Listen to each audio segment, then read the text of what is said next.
A day that began for the Prime Minister with a big policy speech promoting artificial intelligence got overtaken by questions about his support for his Chancellor. Downing Street ended up having to make clear Rachel Reeves would stay in the job until at least the next election, after Sir Keir Starmer stopped short of saying so. He was focused on explaining how AI could drive economic growth and improve public services. 200 years ago, we lived through the steam industrial revolution. Today, it's the artificial intelligence industrial revolution that'll transform every aspect of our lives, from diagnosing cancer to catching criminals to how young people learn in schools. And at a time when the economy is stagnating, the PM says he wants to make the UK what he calls an AI superpower to restart growth. The opportunities of this technology, they're not just going to somehow fall into our lap. This is the global race of our lives. Now, in all industrial revolutions of this magnitude, there are shocks to the labour market. Some people's pay is flattened, other people lose their jobs. We are absolutely making sure that we're focused on working people and on jobs and what happens to them.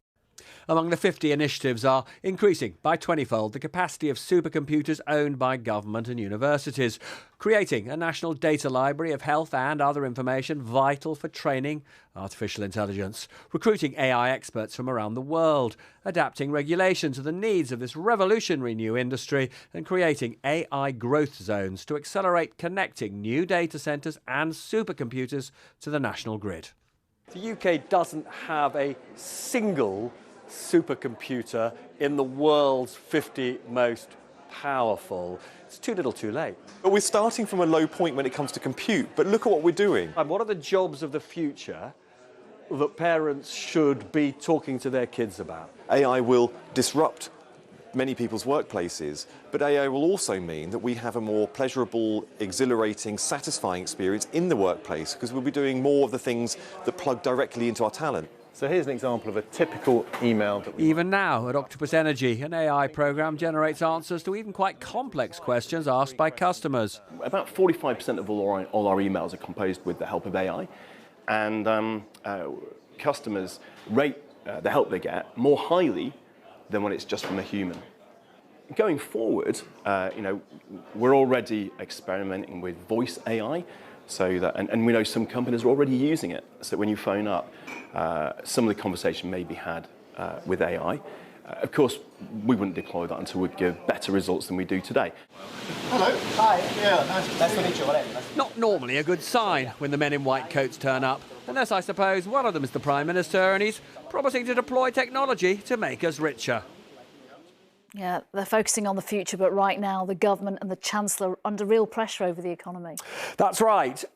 Tonight, or rather earlier on today, the Chancellor heard something from the Prime Minister that no minister ever wants to hear, which is that the Prime Minister has full confidence in her. It may sound positive, but Prime Ministers are only forced to make statements like that when their ministers are under pressure.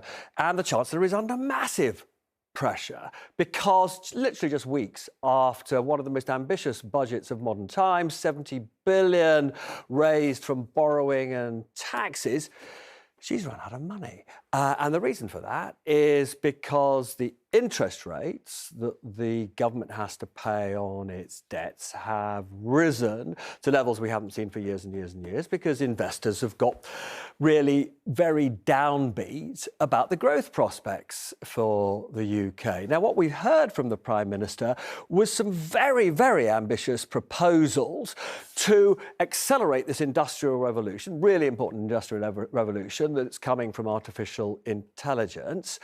And I have to say, I think that his package of measures is bold and over the medium term may work. Now, there's a lot that could go wrong, let's be absolutely clear, and we are talking years for the growth to come through. So at the end of this month, the Chancellor has to give the speech of her life. She's going to give a big speech. She's got to tell all of us how she's going to get growth up in the shorter term than what this AI package will deliver. OK, Robert, thank you very much. Thank you.